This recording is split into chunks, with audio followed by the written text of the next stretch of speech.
আজ আমি আপনাদের যে গল্পটি পড়ে শোনাবো সেটি হলো মহেশ। শরৎচন্দ্র চট্টোপাধ্যায় লেখা একটি ছোট গল্প। চলুন তাহলে শুরু করি। গ্রামের নাম কাশীপুর। গ্রাম ছোট, জমিদার আরো ছোট। তবু দাপটে তার প্রজারা টুঁ শব্দটি করিতে পারে না, এমনই প্রতাপ। ছোট ছেলের জন্মতিথি পূজা সারিয়া তর্করত্ন দ্বিপর বেলায় বাটি ফিরিতেছিলেন। বৈশাখ শেষ হইয়া আছে, কিন্তু মেঘের ছায়াটুকু কোথাও নাই। অনাবৃষ্টির আকাশ হইতে যেন আগুন ঝরিয়া পড়িতেছে।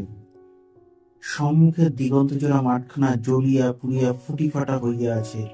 আর সে লোক অগ্নিশিখার মতো তাহাদের সর্পিল উদ্যোগতির প্রতি চাইয়া থাকিলে মাথা চিমচিম করে, যেন নেশা লাগে। আপনারা যদি এই গল্পের নেক্সট পার্ট পেতে চান তাহলে 50 লাইক কমপ্লিট করুন, আমি নেক্সট পার্ট আপলোড করে দেবো।